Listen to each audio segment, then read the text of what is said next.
Hello and welcome to the Smart CA Initiative video series on the Caro. I'd earlier put out a video on the Caro comparison between Caro 2020 and Caro 2016. And following that is going to be a series of short burst videos on specific aspects of Caro that might be of interest to you. I start with inventory because we are in March today and most of our clients would have commenced their processes to sort of get ramped up for their inventory counts. So I've titled this series as the Inventory Challenge, and I'm your presenter for this session, and my name is Sripriya Kumar. I've divided this Caro presentation into three parts, which is Caro 2020 versus 16 specifically on inventory, which is para 3.2, which speaks about inventory, the phases, and detailed guidance. In this video, we'll focus only on the inventory verification clause and not on the working capital limit clause. So we start with what's the difference between Caro 2020 and 2016. Caro 2020 and 16 are identical in the sense that it says whether the physical verification of inventory has been conducted at reasonable intervals by the management, and Caro 2020 has a new inclusion, which is, in the opinion of the auditor, the coverage and procedure of such verification by the management is appropriate, and that's precisely going to be the focus of this video. The second part of the clause said whether any material discrepancies were noticed in the earlier Caro. Now it says whether any discrepancies of 10 or more. So they've actually, material at earlier could have meant 20%, 30%. It was an auditor's call, and here they've actually structured it and made it 10% or more for each class of inventory. So you will have to present your discrepancies category wise and whether they've been properly dealt with in the books of accounts.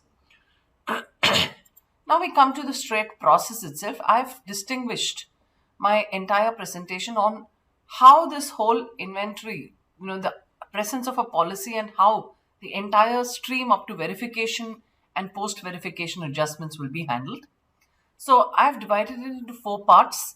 One, policy related. Two, what do you do during the count? What do you do before the count? And what do you do after the count? And this is sort of titled from segment A to segment Z. So I've actually thought through 26 important things in relation to inventory verification. So it's pretty much like the A to Z of inventory verification.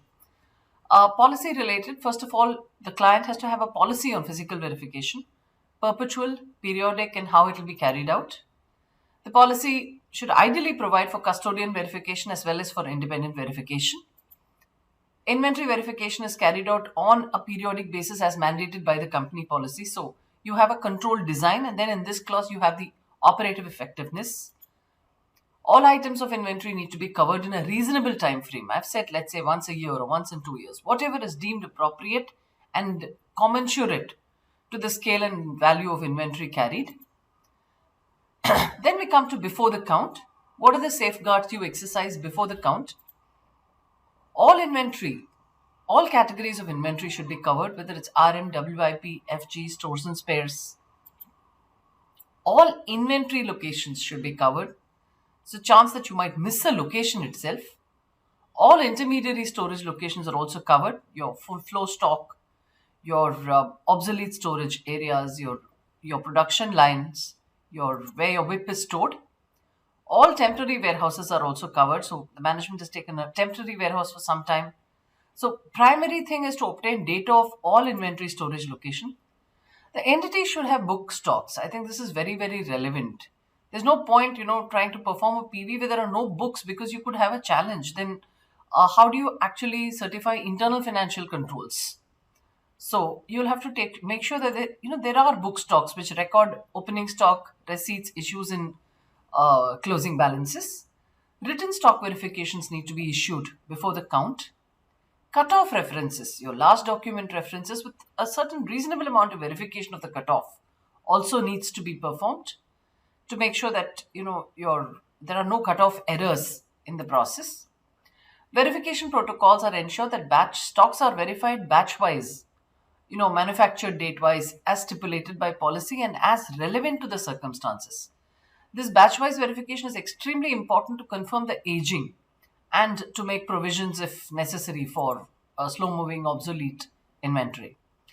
And the auditor and the team actually verifying the inventory is provided with a floor plan of the inventory storage locations.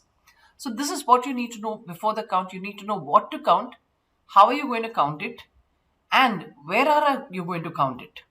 So that's very important. Then we move to the next one, which is during the count.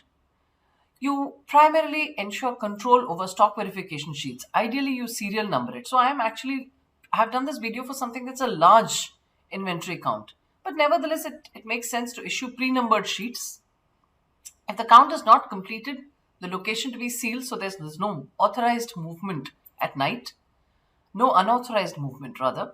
No movements should ideally be permitted during verification. No receipts, no issues, which is why your cutoffs are pretty sacrosanct for your inventory verification process. Count sheets are maintained for a defined period of time, and stock sheets need to be signed by both the client and the auditor who's participating in the verification.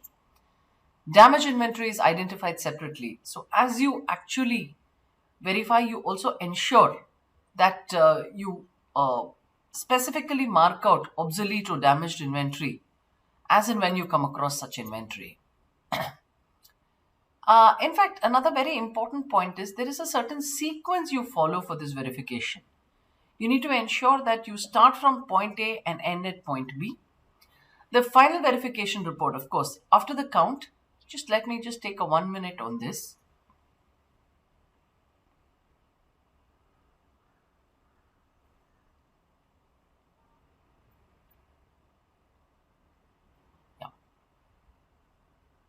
So this is during the count.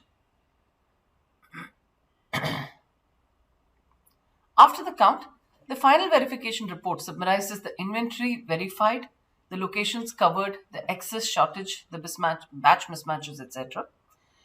And there is also a certain method to the counting. It's not that you go product wise, you actually go location wise. So suppose I go into a godown, I go from left to right to ensure that there are no omissions or double counts.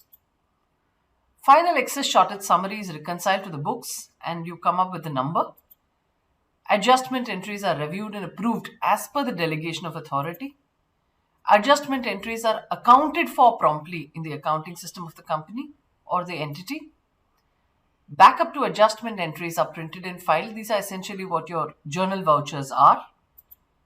Access to personnel for accounting verification related adjustments are restricted. So it's not that your storekeeper passes your JV. It's somebody at a much higher level who reviews and passes these adjustments after relevant approvals. GST impact, if any, for accounting inventory adjustments, expungement of credits, etc.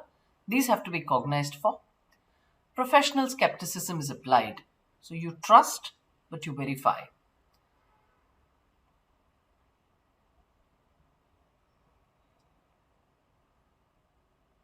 So if you've noticed, I've actually taken this as an A to Z process. A, B, C, D, E, F, G, H, I, J, K, L, M, N, O, P, Q, R, S, T, U, V, W, X, Y, Z. And this sort of encapsulated the entire process in terms of a parent policy before the count, during the count, and after the count. And you can well convert this into a little checklist for ensuring that all of these processes have been duly complied with and quantified as applicable. So following this procedure in a very simple manner could help you to actually accomplish your audit objectives of this particular para 3.2 of Caro 2020. The next one, we'll talk about working capital limits which are associated with inventory. Until then, stay tuned and have a great day. And this is the end of #1 on Caro 2020, which is about inventory verification as required under the company's Auditor's Report Order 2020. Thank you very much.